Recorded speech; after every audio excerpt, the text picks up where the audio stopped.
Cashless society is a sort of a euphemism for saying the bank payment society. It's a society where you move money around essentially through bank accounts. So one of the immediate players that drives it are the banks themselves, who stand to gain from a move to cashless society in the sense that you will always have to use the banking infrastructure. But then there's also all the companies that work around the banks, like the payments companies like Visa and MasterCard, who facilitate the movement of money between bank accounts. Then there's the fintech industry more generally, or the financial technology industry, who often then builds more services on top of it. So you can imagine these layers of the digital financial ecosystem. There's the banks, who are the sort of underlying layer, then there's the payments companies and the fintech companies that are built on top of that. And all of them have agendas in pushing for cashless society because cash represents a form of payment that they don't make any fees from.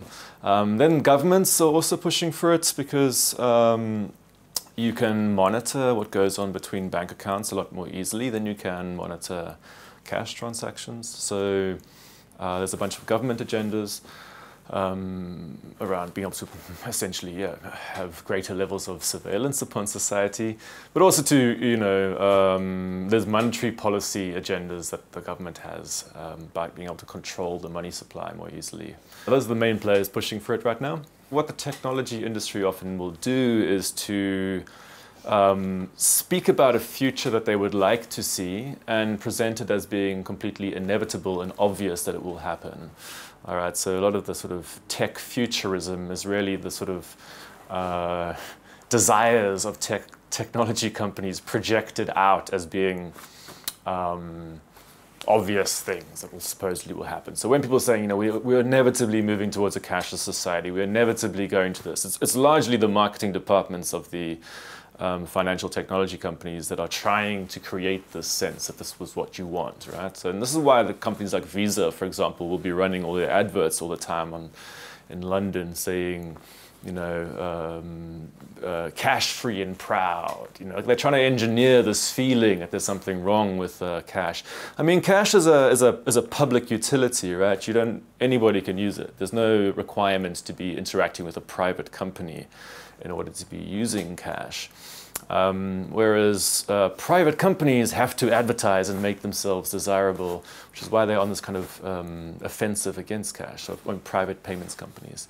But yes, the financial technology industry more generally has a lot of agendas in trying to tell us that there's this inevitable automation and digitalization of finance.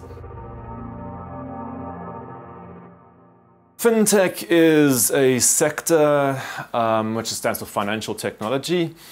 Basically, FinTech is the automation of finance. I mean, that's what the financial technology industry does, and there's sort of two big sections to FinTech. One is trying to automate the jobs of financial professionals. So, say, take something that previously a banker would have had to do manually, and just automate it. So, for example, automating a loan decision-making process. So rather than a bank actually deciding whether a loan is going to be granted, just have it through some algorithm that decides it. That's an example of a type of a fintech innovation, and it's the automation of a financial professional.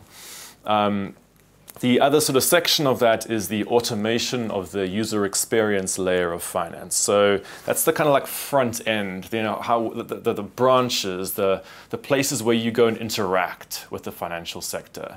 So they will try to replace a branch with a phone app, or try to replace any kind of analog form with some kind of automated digital form. So the end goal of the financial technology sector is to automate both the financial professionals and how you interact with them. And that's what they would call digital banking, digital finance, digital payments, and they all kind of interact together to create, that's the fintech sector. I mean, I don't know, there's always political issues in finance. I mean, there's always like the immediate, like day-to-day stuff, which is like, I don't know what it is. I don't follow what's going on day-to-day in the financial markets because it's, I'm imagining right now the biggest political issues was probably something to do with Brexit or something.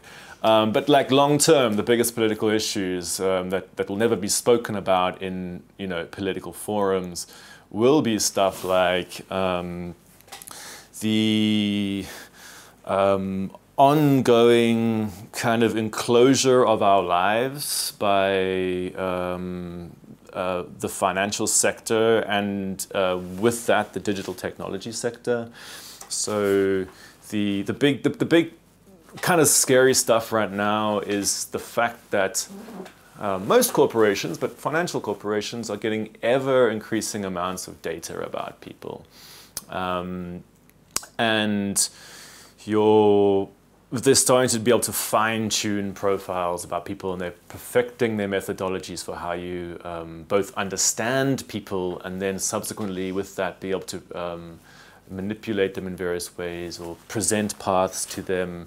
If you were thinking about, like, you watch these science fiction films and you were wondering, like, how would we make this a reality? So something like Minority Report, for example. The way you would make it a reality is that you would integrate the financial sector with all the technology companies. You would basically make these seamless processes whereby, you walk into a room and it triggers like some biometric thing by recognizing your face, and it automatically triggers a payment through the payment system of the banks, or these kind of like automated exchange systems, which rely upon the banking sector to actually complete. Without that, you don't have those purely automated societies.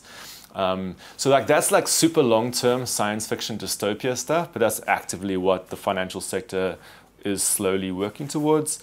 So I kind of think a lot about that right now. But in the meantime, there's all the normal shit, there's all that kind of like offshore finance and, speculation and hedge funds doing whatever they want to do and that kind of thing, which is also obviously very important. The general modus operandi of the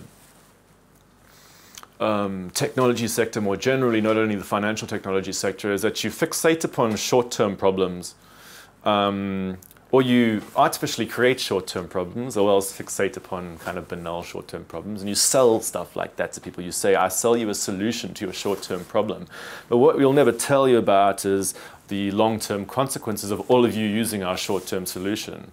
Which is because you can't sell long-term consequences. So think about the standard startup pitch format. If you ever go to any startup pitching contest, they always have this format, which is like, I've identified a problem. Here's my solution for the problem, and here's how you monetize the solution, right? And here's how you market this to people. This is what you tell them, the short-term use value of this thing, right? And that's the only thing that a venture capitalist is going to back, because that's the only thing you can sell in the short term, right? And so there's this whole sort of structure of capitalism which involves having to pitch short-term solutions. At an individual level, that might be fine, but when you start to like zoom out and you look at the collective effects of these things, you'll find people being locked into gigantic sort of systems that they do not understand. Our mobile phones are a very good example of this. Used to be pitched as being,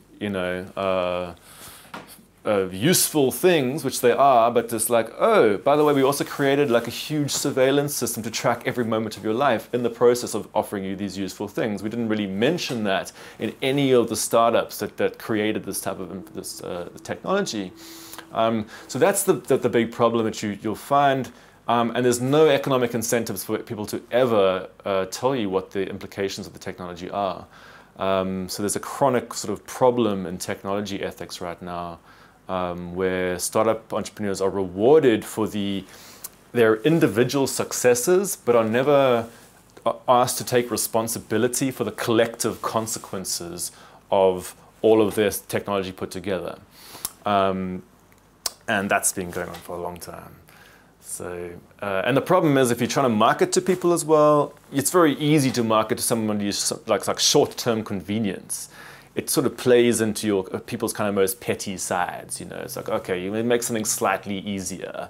You can kind of sell something on that basis. But if you ever want to try and tap into people's more, humane sides, their noble sides, their kind of like sense, they're much more deeper selves. You can't really sell it, right? It's much harder to sell. So that you can sell short-term like laziness. So that's in general what the technology sector specializes in. But there's some cool stuff you can do with technology too. I'm not like totally against it. I'm just like, sick of the overwhelmingly sickly sweet kind of insipid optimism around technology.